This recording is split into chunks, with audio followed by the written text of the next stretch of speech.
La cocina no es nuestra pena, ni la casa nuestra paz. Bienvenidas y bienvenidos a Historia de Fragmentos, el podcast donde desterraremos las piezas del relato oficial que a veces se olvidan. Hoy viajamos a 1917, a un imperio convulso, hambriento y en guerra. Hablaremos de la Revolución Rusa, pero no desde el discurso de Lenin o de las barricadas de Trotsky, sino desde las fábricas, las colas de pan y las voces de la historia que a menudo se dejan en segundo plano. Hoy contamos la historia de cómo las mujeres no solo participaron en la revolución, sino que la iniciaron. Pero, ¿qué pasó? Bueno, imagina esta escena. Petrogrado, un frío 23 de febrero de 1917. Para el resto del mundo, 8 de marzo. La ciudad está al borde del colapso. El hambre, el frío y la sangría interminable de la Primera Guerra Mundial. Y entonces se escuchan voces a lo lejos. No son soldados, no son políticos, son mujeres. Obreras textiles, amas de casa desesperadas. Cansadas de ver a sus hijos pasar hambre.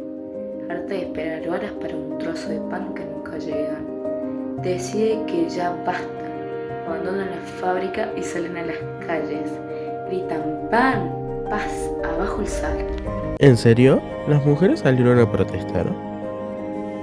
Sí, su protesta fue como una gota en la sequía, y sin duda fue contagiosa. Los obreros de las demás fábricas lo vieron y escucharon sus consignas, y se unieron a la huelga. En pocos días, lo que empezó como una marcha de mujeres se convirtió en la insurrección masiva que obligó al zar Nicolás II a abandonar su cargo. La primera vez que el pueblo podía ir contra el poder del zarismo.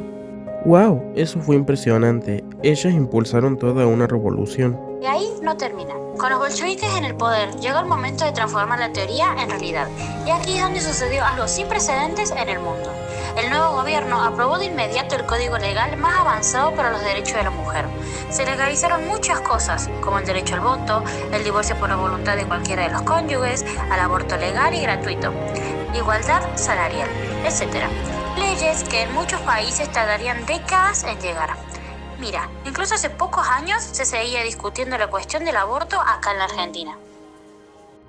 Legalizaron el aborto, incluso votaban. ¿Pero también participaban del gobierno? ¿O ni? Sí podían. De hecho, se creó el Xenogil, el Departamento de la Mujer del Partido Comunista. Era como un ministerio de la mujer, pero dirigido por y para las mujeres obreras y campesinas. Y su misión era educar políticamente, alfabetizar, organizar y luchar contra costumbres opresivas en las repúblicas más atrasadas del imperio. Ah, entonces, con todo esto, las mujeres rusas debían ser muy felices. Además, que tuvieron muchos derechos desde muy temprano. Sí, lo estaban, pero no todo era rosas. La guerra civil había devastado el país. No había muchos recursos para construir esas guarderías comunales que liberarían a la mujer. La sociedad seguía siendo profundamente patriarcal. Pero, ¿no se suponía que eran iguales ante la ley? Bueno, sí y no. Muchas mujeres ganaron derechos sobre el papel, pero a la práctica cargaban con una doble jornada, el trabajo de la fábrica y todo el trabajo invisible del hogar. Además, después llegó Stalin, y con él se llevó todos los avances.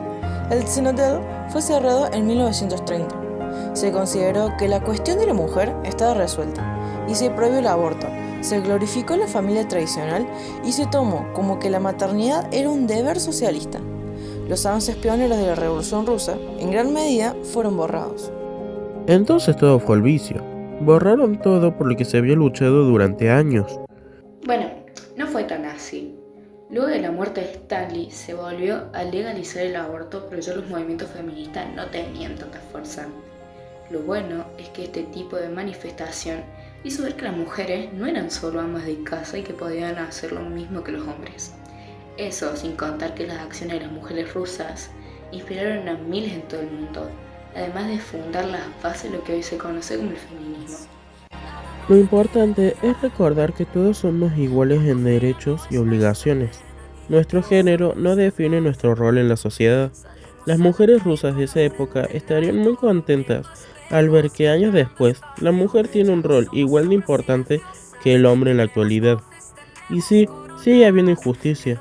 Es una lucha constante, pero paso a paso lograremos un futuro mejor.